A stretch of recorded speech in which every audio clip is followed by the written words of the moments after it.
ついに日本に上陸した超大作 RPG エルダースクロールズ4オブリビオン。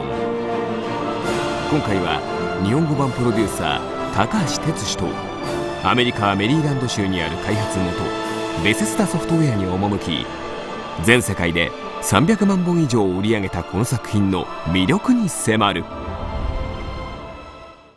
オブリビオンをやろうと思ったきっかけは、どちらかというとそのユーザーさんの要望ですね、がきっかけでした。なかなかその洋芸の RPG を持ってきて成功するのは難しいだろうというのもあったんで、なかなか手を出しづらいかったんですけれども、海外でもその360と PS3 両方で、史上最高の評価を得ているタイトルっていうのもありつつですね、日本のユーザーからこれだけ要望があるんであれば、100歩してその多少損をしてでもこれはもう出すべきでしょうということで会社を説得してですね、やることにしました。世界中で絶賛され数々の賞を受賞しているオブリビオンとは果たしてどんなゲームなのだろうか。The main story in Oblivion is about this other plane. It's like hell in the world of Tamriel, which is where Oblivion takes place. And when the Emperor is killed and his sons are killed, there's no true Emperor on the throne. The barriers between hell or Oblivion, the plane is called Oblivion, and Tamriel opens, and these demons invade the world. So that's what the main quest is about. It's about finding the son, finding out where he is in the world, and then getting him back to reclaim his place as the true emperor. But what draws people to Oblivion is you can have your game be entirely about doing the main quest, or you can spend your time and go do the Thieves Guild. 僕は一人で遊ぶ MMO と呼んでるんですけれども、当然その RPG に必要なきちんとそのストーリーラインだったり世界観っていうものは存在しつつも、何をやってもいいと。You can join the Fighters Guild and spend your time fighting and helping people, or there's a lot of different. You can join the arena and become a gladiator. So it's really about what it is you want to do in the game. If you don't want to play the main quest and play that storyline. まるで MMORPG のように広大な生きた世界を冒険する本作。さまざまなギルド、無数に用意されたクエスト、そこでどのように生きるのか、全てはプレイヤーに委ねられる。自由度が高いっていうイコール逆に言うとその敷居が高いっていうふうに思われがちですが、このゲームやはりその辺は非常によく考えられておりまして、自分の遊びたいように遊ぶとゲームがそれについてきてくれるというようなシステムをとってます。Oblivion is different than a lot of other role-playing games in that we don't use experience points. We allow you to get better at using skills based on the amount that you use them. So the more you swing a sword, the better you get at sword fighting. The more you eat ingredients and mix them to create potions, the better you get at alchemy. We focus on improving your skills as they use them, as opposed to I killed this rat, I get so much experience point. キャラクターを成長させるための作業っていうものが存在しないので、あまり深く考えずに自分の好きなように遊んでいれば自分に合ったキャラクターが出来上がっていくと。プレイヤーの取る行動によってキャラクターがいかようにも成長していく。究極の一人用 RPG ともいえる本作のプロデューサーに話を聞いた。My name is Todd Howard. I'm the executive producer of Oblivion, and my involvement was I was in charge. We started in 2002. We finished the English version in 2006. Back when we started in 2002, there was no Xbox 360, there was no PlayStation 3. We didn't know what the video cards would be, so we just sort of tried to guess. Here's what we think they can do. What do we want to do with our gameplay experience? How do we want this world to look? I guess, we want to do a fantasy world that has really nice texture to it in terms of, okay, this feels like a real place. We want to be able to be anywhere in the world and see way off into the distance and be able to walk to that place. So that you kind of have this buy-in, so then when we do something crazy, a big demon comes out, that it has this, oh my god, that feels like a fresh thing as opposed to.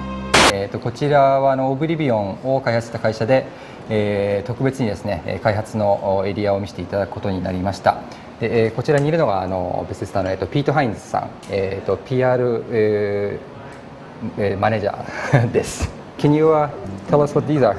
So these are some of the awards that we won for Oblivion in 2006 from a variety of different. We won Game of the Year here from the Spike TV Video Game Awards, and we also won a bunch of awards from Xbox Magazine. これはオブリビオンで、獲得したさまざまな賞です。Xbox マガジンの2006年の RPG ゲームオブザイヤー、だったり、サウンドトラックですね、オブザイヤー、一応一通り全てオブリビオン絡みのアワードをだということです。This is our movie theater where we show off our games and demo new products for folks to see. はい、でこちらがベセスタ社内にある、プレゼンテーションルームですね。平たく言うと映画館です。ゲームを見せるために映画館を作ってしまったという感じですね。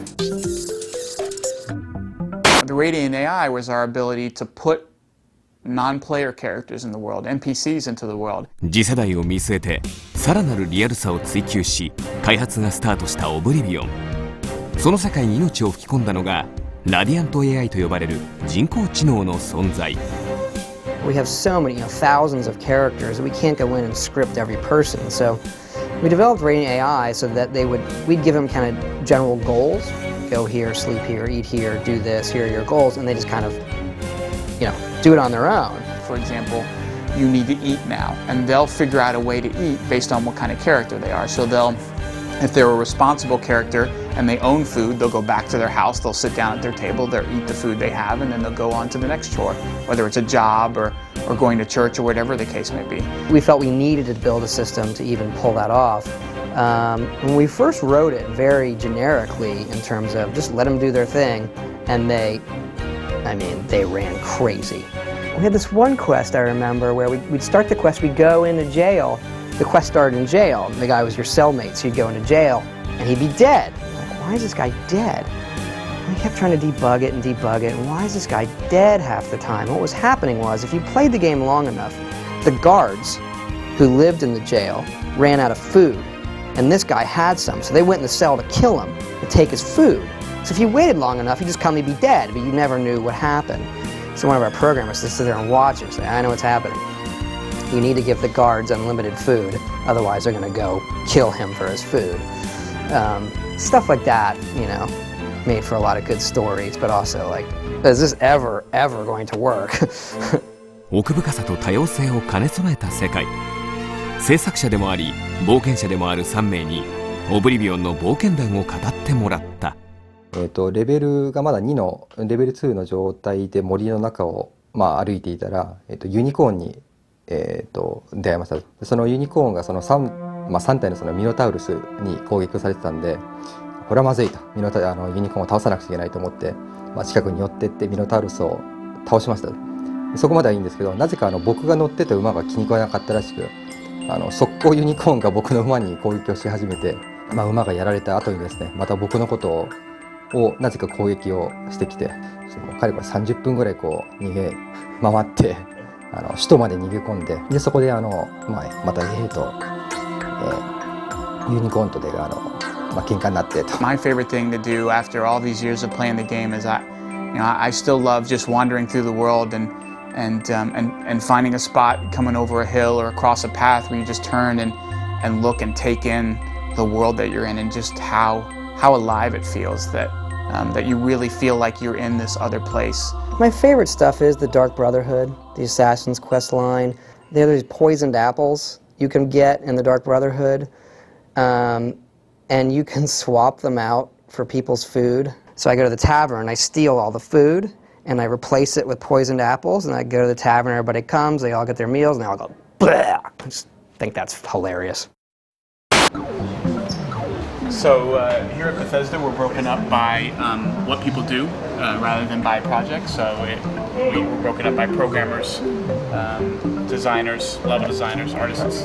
ここではですね、そのプロジェクトごとに、社員を分けるんではなくて、その職種で分けてありますので、プログラマーだったりデザイナーだったり、シナリオライターだったり、そういった職種で分かれているそうです。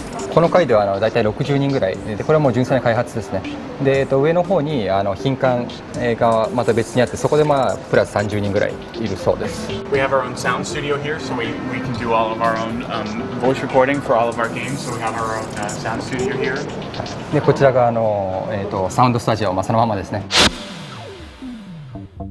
So this is Mark, our sound engineer, who handles all of our sound effects and mixing for all of our voices in the game. And he's got a sound room in here so that we can record voices here for anybody who does voices for our games. こちらがサウンドエンジニアのマークさんで、この奥にまたレコーディング用のスタジオがありまして、でここで全てその SE だとか、BGM とか、そういうものを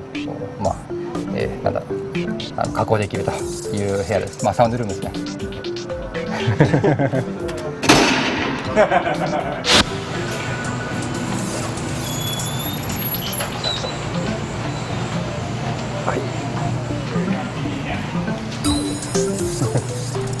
So this is our cafeteria, and every day our chef puts up a menu of what he's fixing that day, so that everybody in the company can eat lunch here together.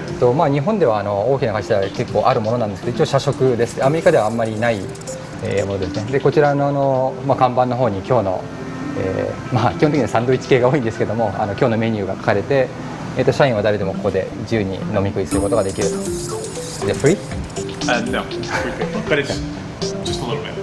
ただではないそうですけど、もうほとんどただに近いような金額らしいです。そして最後に日本での発売について聞いてみた。What we feel like is the best game we've ever done, and bring it to this whole audience that we feel like might really enjoy what it is we do. You know, we think it's terrific. My impression is the average Japanese gamer is much more sophisticated of a gamer than American, and so I like to think that we make, sophisticated games for the audiences that we've made them for, and I guess I'm hoping that the audience over there responds in a similar fashion. Line up around the corner when a new game comes out. Everyone skips school when Dragon Quest comes out, or whatever. Like that's how I view it, and I think there's more people in Japan who view it that way. So I'm excited that we finally have something of consequence coming out over there.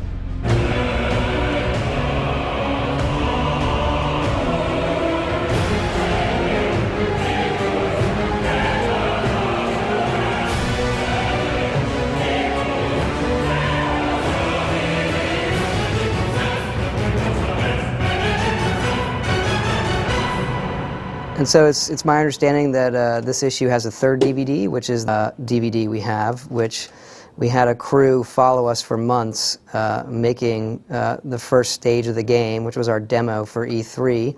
And you should all check it out. You can kind of get a look at some of the things we do to put together a big game like this.